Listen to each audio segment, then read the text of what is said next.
जहाँ चाय के ढाबे पर नौजवान बैठे चाय पी रहे थे, इतने में एक डकैत आया और जब उसने लूट मार की, जब कोशिश की तो वहाँ पे एक नौजवान जो कि एनडी यूनिवर्सिटी में पेट्रोलियम इंजीनियरिंग के 3rd ईयर का तालिब इल्म था, उसने उसको कुर्सी खींच के मारी, जिसके बाद उसको गोली से मार दिया और वो जाँबर ना हो सका। क्योंकि पहला वाक़या नहीं है, तवातुर से ऐसे वाक़यात बढ़ते चले जा रहे हैं। आलमी है, आप देखें कि माँ बाप इतनी मेहनत से अपने बच्चों को पालते हैं, उनको परवान चढ़ाते हैं, उनको किसी काबिल करते हैं, और अभी वो उम्र के इस हिस्से में था कि उसके बाद उसने अपने माँ बाप का सहारा बनना था, ये अपनी एक दुनिया बसानी थी, बनानी थी, लेकिन वो सारे ख्वाब चकनाचूर हो गए और एक लम्हे में सब कुछ बिखर गया।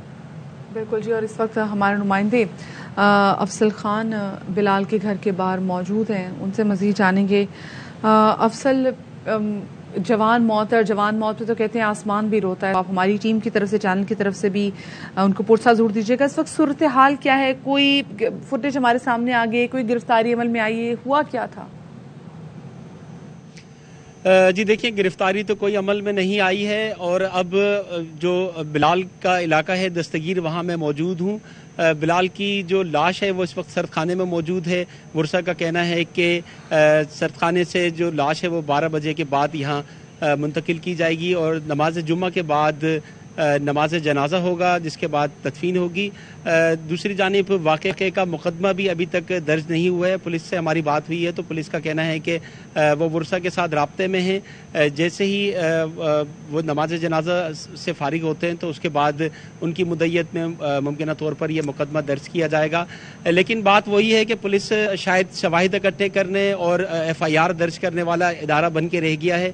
शहर के अंदर 100 से ज़ायद अफराद डकैती मुज़ाहमत पर मारे गए और पुलिस हमेशा जो है वो रिवायती जो तरीका है उनका उसको हैंडल करती है, प्रेशर को सिर्फ हैंडल करने की कोशिश करती है। मीडिया में जब खबरें चलती हैं उन पर प्रेशर आता है तो उसके बाद वो तरह तरह के बयानात उनकी जानिब से दिए जाते हैं। इसकी एक फुटेज भी मौजूद है, ठीक है, वो हम देख भी सकते हैं। ये वाकया दरअसल है क्या, क्योंकि मुख्तसर लम्हात की ये फुटेज है।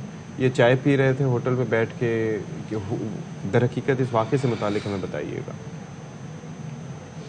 जी देखिए, ये ND यूनिवर्सिटी में 3rd ईयर का स्टूडेंट है और वहाँ पर यूनिवर्सिटी रोड पर एक चाय के ढाबे पर ये अपने दोस्तों के साथ बैठा हुआ था और गुज़िश्ता शाम वहाँ पर 2 मुल्जिमान जो कि मोटरसाइकिल पर सवार थे उन्होंने लूट मार की है। इस दौरान बिलाल के साथ भी उन्होंने लूट मार की है। बिलाल ने काफ़ी देर तक उनके साथ मुज़ाहमत की है, जो कि CCTV फुटेज में भी देखा जा सकता है। और इस दौरान जो मुल्जिमान हैं उन्होंने फायर कर दिए हैं। 2 गोलियाँ उनकी जानिब से चलाई गई, जिसमें से एक जो है वो बिलाल के सीने पर लगी, जिसके नतीजे में वो जांबर न हो सका। और उसके बाद से जो है वो उसकी जो घर वालों को ये इतला मिली, घर वालों ने उसकी लाश वसूल की है और पुलिस जो है वो वाक़याती शवाहिद इकट्ठे करने और FIR दर्ज करने के बाद मुल्जिमान की गिरफ्तारी के लिए कोशिशें करने का कह रही है। ये ईस्ट के इलाके के अंदर दूसरा वाक़या है। कुछ रोज़ कबल इसी से कुछ ही फासले पर PIB के इलाके के अंदर भी अदनान जुबैरी नामी एक लड़के को फायरिंग करके कत्ल कर दिया गया था।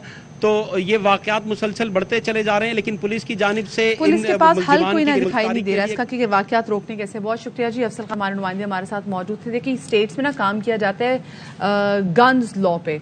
हमारे पाकिस्तान में अब एक स्पेसिफिकली लॉ होना चाहिए कि आपको कैसे डीवेपनाइज करना है। हमें क्यों लोग कहते हैं जी हम अपनी हिफाजत के लिए हम असला खरीदने से लाइसेंस लेना है। जरूरत ही क्यों पड़े कि हालात ऐसे हों, आपको डीवेपनाइज करने की जरूरत है। क्योंकि हर एक छोटा सा मुश्तंडा किस्म का भी कोई आपके पास लूट मार करने का आ जाता है, उसके पास एक गन मौजूद होती है, बड़ी क्लेशनकोफ मौजूद होती है और वो बिल्कुल सेकंड में लगातार आपकी जान लेने में आप उसके रहमो करम पे होते हैं। तो हम ही अपने नौजवान भाइयों को समझा रहे हैं कि खुदा के लिए मज़ाहमत मत करें, खुदा के लिए मज़ाहमत मत करें। ये फ़ोन, ये बैग्स, कुछ भी चीज़ आपकी ज़िंदगी से महंगी नहीं है। और ये हमारे हालात हैं कि हम अपने ही लोगों से हाथ जोड़ के गुजारिश करें। होना तो ये चाहिए कि हमारा सिस्टम इतना स्ट्रांग होना चाहिए कि आप निशाने इबरत बनाए ऐसे तमाम तर लोगों को। लेकिन हम क्या करें जी, हम भी मजबूर बैठे हुए हैं क्योंकि ऐसा डर लगता है कि आज अगर बिलाल है, कल जुबैर था, परसों मैं भी हो सकती हूँ। ये तो हमारे शहर की सूरत हाल है। अलमिया जी, क्या किया जा सकता है? बहरहाल अभी एक और खबर यहाँ पर शामिल कर लेते हैं।